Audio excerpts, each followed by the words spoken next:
In the heart of the nation where laughter's the key, Natch has the podcast, join the revelry. Taking the Mickey with positive spin. Country folks unite, let the Nat Chat begin. Nat Chat where the laughter's free. Spinning tales about politics with positivity. This is more regular than it otherwise normally would be, but we're into council elections and I have another candidate, Julie Waters, or Nana Jules, as you've been called on this podcast once before. How are you? Oh, good, thanks, Jade. That's good. Day could be a lot nicer. Well, I know. It's one of those things that, we think it's spring and it's coming into summer and then it gets to 14 degrees again. I know. It's awful, isn't it? Shocking. Running for council again? Yes, having a third go. A third? Is this your third time? Yeah, third attempt. So that proves I don't back off from anything. No, well, we knew that. I'm determined. Yeah. And you're running in the Millewa. Yeah, the Millewa ward. Yeah, which is Merbeen ward and systems. Yeah, quite confusing. Millewa's Werrimal. Yeah, that one's quite big actually, isn't it? Yeah. Because some of them, the city gate and those inner town ones, they're are only small. very small, but it's segregated. They've worked it out on, so we were explained, that the areas are made up of pretty much the same numbers of people. Yeah, it's supposed to be. Yeah, So it's the same way they work out electorate boundaries, right? It's I've got 37,500 square kilometres. My friend and colleague, the member for Kew, has 12 square kilometres. So the husband's farm is bigger than her electorate and has more trees than she has people. It's absolutely bizarre and a bit mind-bending. But that's how these wards work, right? So and I think the government have done it more city-based. Well, it's actually not the government. This is the thing, because I get so many emails. Oh. It's supposed to, it's independent. It's the Electoral Commission. Yep. So it's still a government agency, but they're supposed to be independent. So what is your motivator?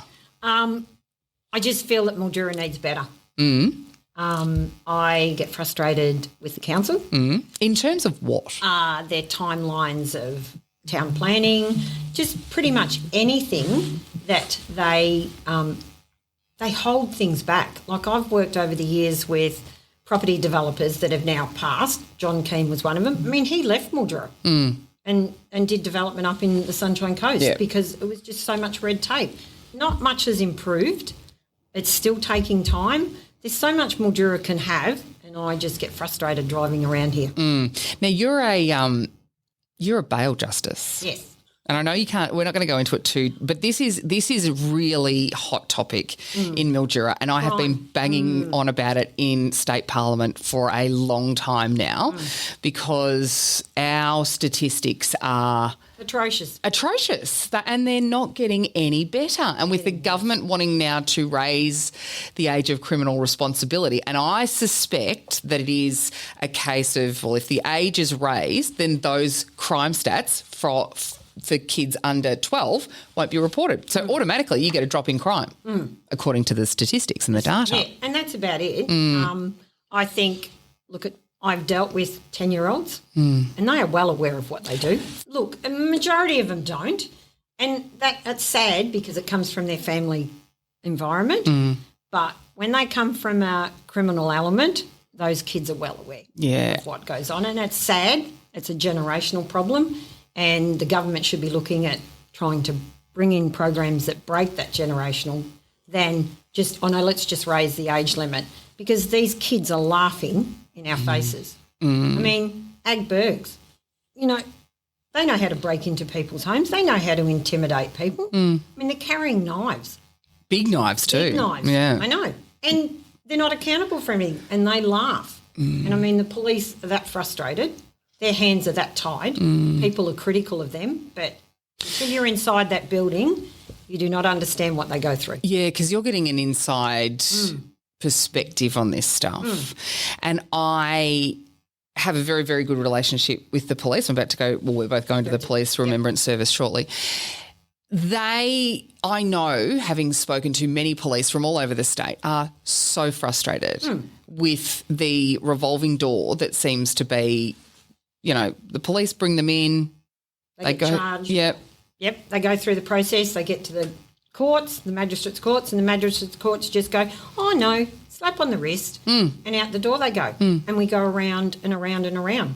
Like 1 week going back a few years, I've seen one child 3 times in 7 days. And we've seen this with the likes of Dr. Ashley Gordon in Latrobe Valley.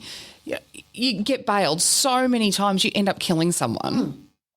I mean, he's not the only one. No, he's not the only one. That's the one that springs to mind. But this is something has to be done. And you said before that you'd been to Parkville to do training. Spent the most amazing day there. Yeah. And that facility could be so good, but it's all who manages it. And when I was there, it was like they had a brilliant guy that had programs set in place. He was an ex-police officer. He knew these kids and he worked with them and changed so many lives.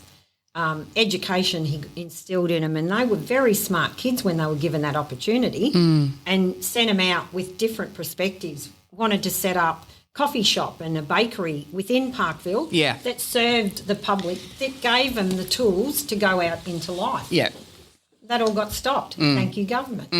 And this is, I've spoken to the Shadow Police Minister who's been here, Brad Batten, about programs like this. And there's a couple of different podcasts and there's been studies into the way we treat prisoners, whether it's in the youth justice system or the justice system, has a lot to be held accountable for on whether it does actually reform and prepare for a different life on the outside.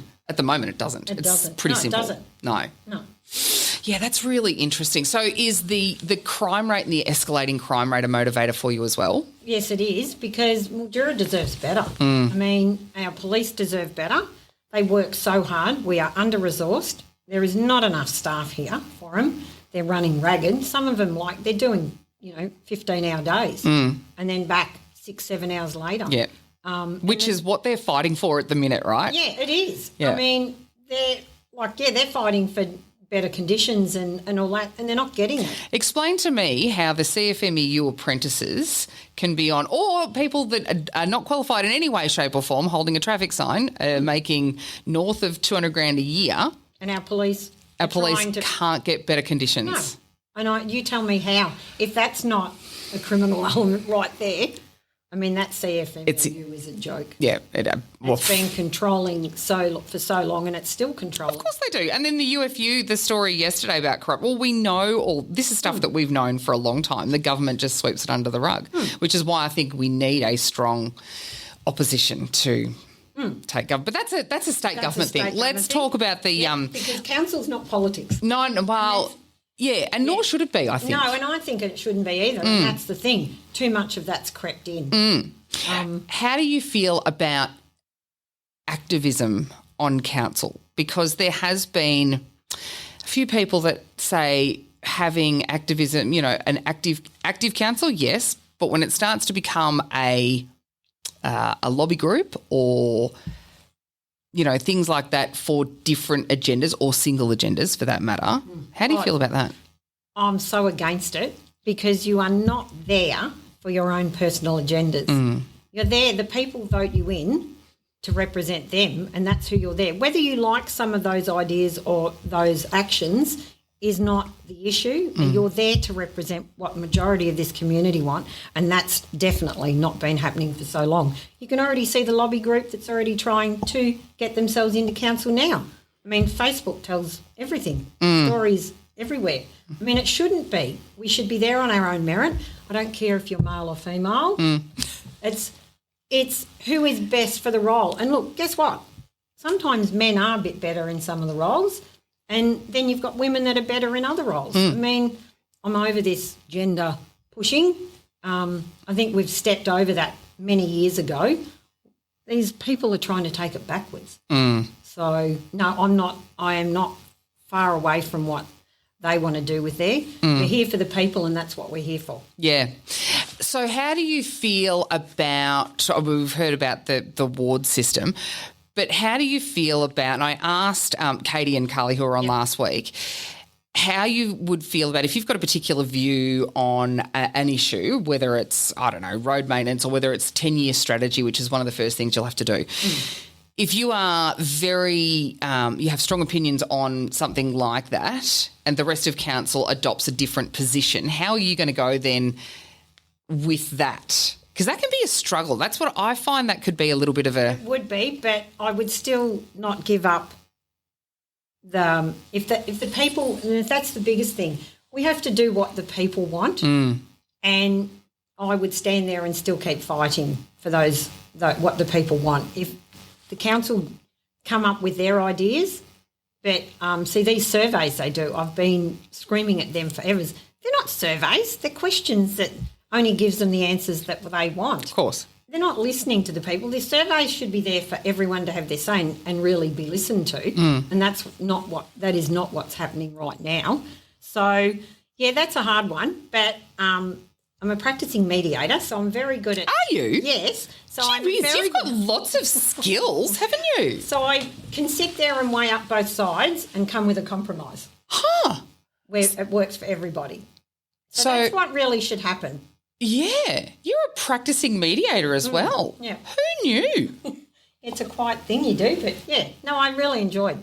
I got into that after, become a mediator and then did bail justice. So, yeah. So, and how long have you been a bail? You're a JP as well. I knew that. Yeah. I knew you were a JP. So 9 years.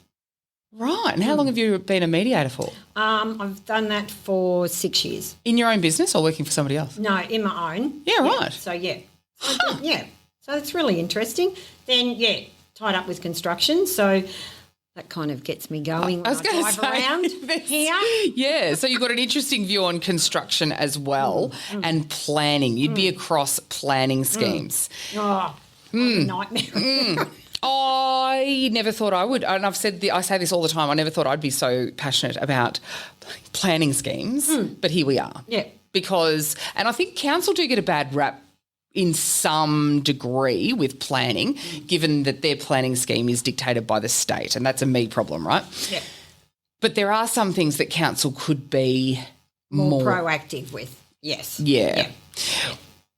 Do you what do you think they could be more proactive with in terms of planning and development? They need to look at progression, and I go to the council meetings, and Glenn Milne actually raised a really good point, because they're looking at changing Carroll Avenue between 14th and 15th Street. And Glenn was right. It doesn't fit in with what's actually happening in that area. And that's where I think the planning, we're kind of here, we're kind of there, we're a bit here, we're a bit there. There's no actual definition. We're putting industrial in amongst housing and like with travelling with my kids, I go through so many communities and you just only have to look at, we could do so many things.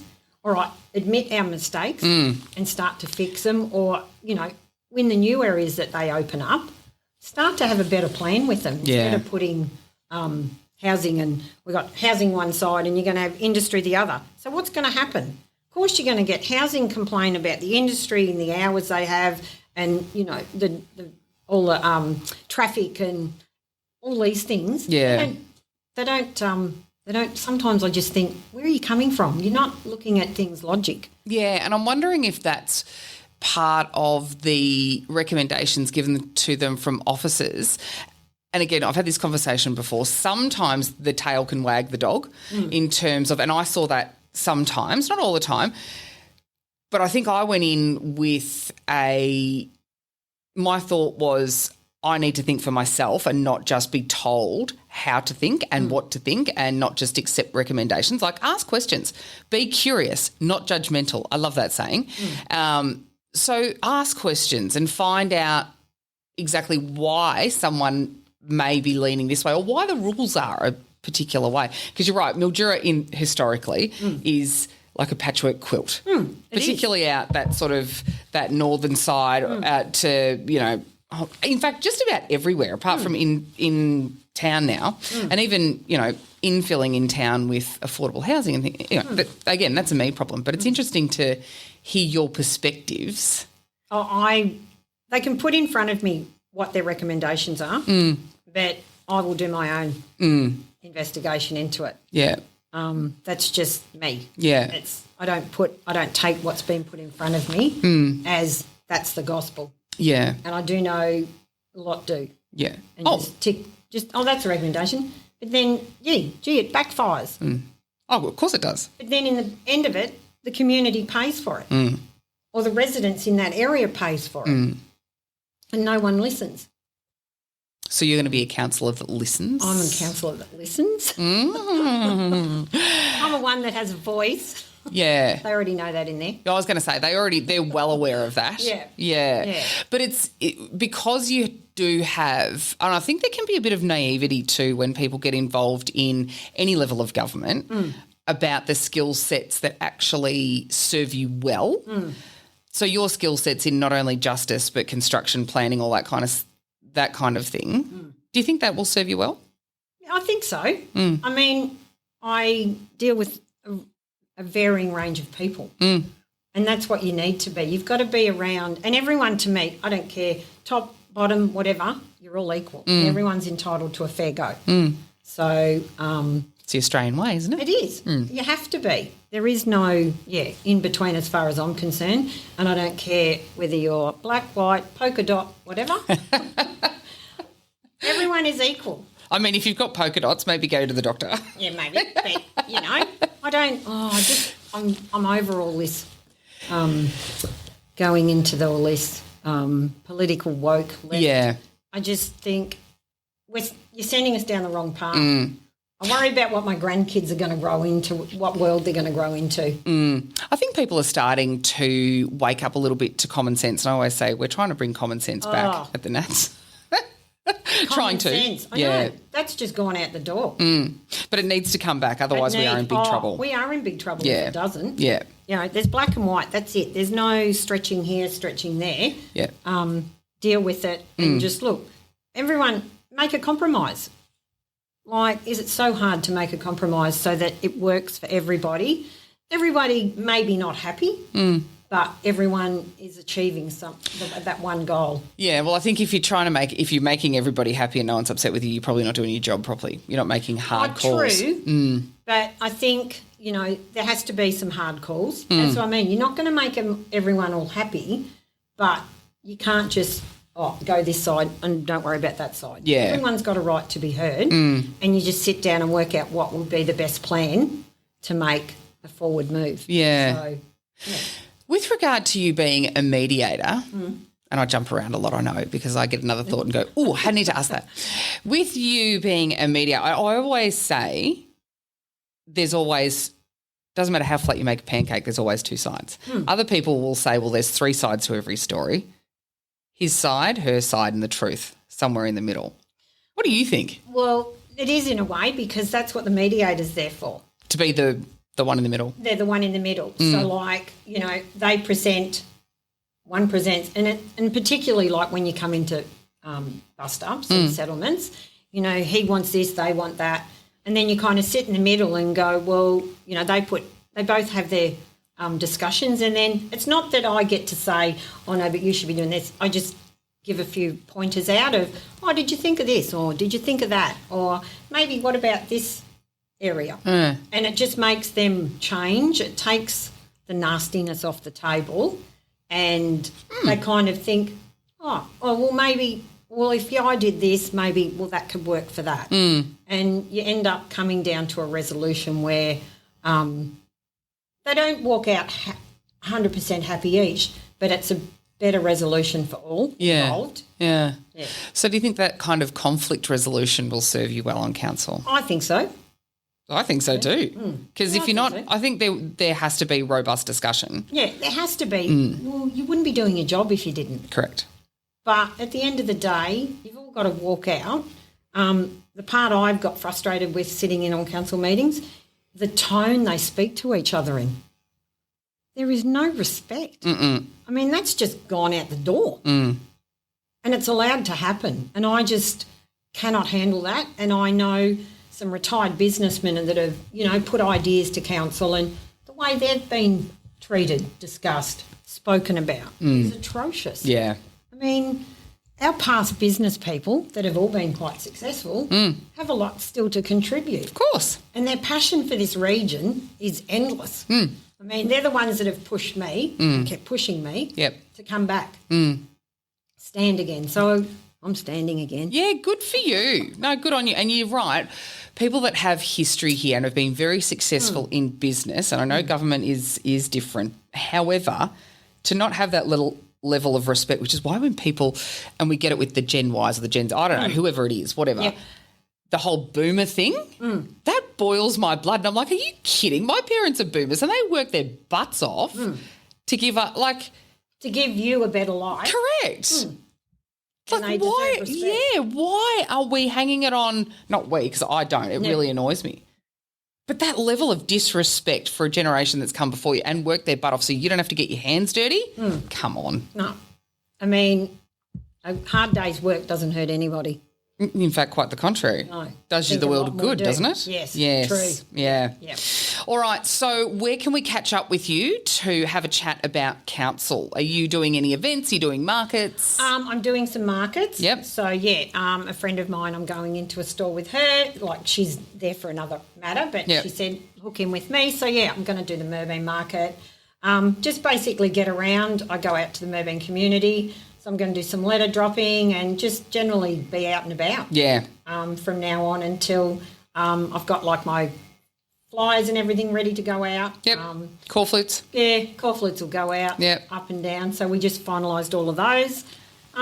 Terrific. Just get myself out and about. Get on the TV. Great. So I've been talking to them. So nice. Yeah. So good do a few one. things. Yep. Amazing. Well, best of luck with it. Oh, yep. It's a big, there's a lot of different candidates in your ward. I know. Yeah. I always seem to find that. Yeah. We seem to have the most because the other ones are just two. Or uncontested. Or uncontested. Yeah. And I know the frustration with those areas that a lot of people have already spoken to me about that. I was going to say, what is the word? How are people feeling? Do they feel like there is, like you said earlier, do you feel like there is a block that are running together and have strategically, or they've just picked off the low-hanging fruit? Oh, they've picked their wards, just to work in with what their aim is. But the two that have walked in, and congratulations to those, but I know those areas are not happy. Yeah, Greg Brown really surprised. Well, the Sunset Ward, like Greg Brown really surprised me because I know Greg and I know him very well. But gee whiz, taking on councillor with respect, go and enjoy your life. I know. You know. I couldn't believe that. No. I mean, it's probably something, I don't know, he might think he's got something more to offer, but... Or he may feel obligated. This is what I worry about. Enjoying. Yeah, that's right. Yeah, he shouldn't feel obligated to have to do this because nobody else has put their hand up. That's what I worry about. If there's nobody ready, in that area to put their hand up or nobody willing to take that ward on, that's a concern, I think. But anyway, best of luck to Greg. Best of luck to you, Jules.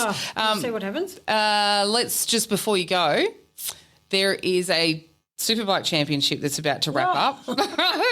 Yep, next week I'm off to Goulburn. He can't lose at this point, can he? Well, he's just got to ride smart and consistently finish. Oh, is he? But, he's 29 points, something like that. Oh. But it's still, you don't take it for granted. No, I know. But unless something really horribly goes wrong in the next two races. Goulburn will be an interesting track because it's all been resurfaced. Yeah. Restructured a bit. I never liked going there for years. See, this is because you've been in the motorsport sector for a long, long time. Yes. And when last year when we were at the Bend, I went, geez, how good is this? And you went, oh, yeah, look, it's all right, but could be better. I went, okay. That is my dream. Yeah. So that is circuit happening. But this is agree. But listening to someone like you that's been in the industry for 30 years and goes, yeah, this is okay, but it could be better. Oh. You're the kind of person they should exactly be listening to, correct? Yep. But it needs to be a private identity. Of course it does. No, having it cannot be through council. No, the Swan Hill drag strip's a perfect example of that. And I'm still working on getting an investor. Are you? I'll work until I'm in the grave. Well, and where would we put it? Well, they've designated it out near the drag strip, Yeah. but I don't like. I was going to say, but. but I don't like that idea. Yeah. My option would be the land that we have opposite the airport that goes, kind of like that way. Yeah, yeah. Have a look at our entry from South Australia. It's an eyesore. Yeah. But the reasoning for that is Ontario Avenue, straight for ambulances to the hospital, across the road to the airport if anything had to be airlifted. Yep. It would just make the entry, and there's so much you could do. You've got caravan parks around it. Look, this town has no idea what it would do with it. It would flourish. That's a very pragmatic approach, isn't it? Just we need a bit more of that. Sensible and practical. It's been my passion for as many years. I mean, I've been to that many circuits. I've been to international ones. I've already got in my head, I've already got down how it would be, how it should be. You just need an investor. I just need an investor. Almost had one a few years back. But, some issues with council matters. So, You're kidding? No, years back. Yeah, okay. So, years back. So I haven't given up. I'll still keep at it. But we've got to have the one goal of, benefiting the community. And this town would flourish. Oh, absolutely. It's not about and the thing is, it's not about the racing side of it. Racing is minute to what a circuit can bring. Well, you just look at all the people. Yeah. I mean, and it was only from going to like Benalla, like Winton, that I got talking to the owners there and we got chatting and literally they're closed one day a year. Yeah. And that's Christmas Day. And if It's someone insane. would work the circuit that day, they'd have something there. Yeah. It's about the car clubs. It's about corporate. I mean, what have we got here to bring corporate companies here? We've got no facilities. And we have some massive corporate companies here. And we do. And that's the thing. You can utilise those facilities to do those corporate events.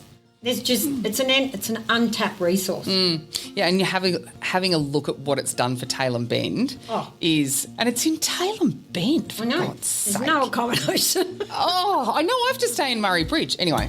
No, but the thing is like we have accommodation and we can go further out. You've got Wentworth, Oyen, Robinvale. There's and people are prepared to travel distances to come to an event.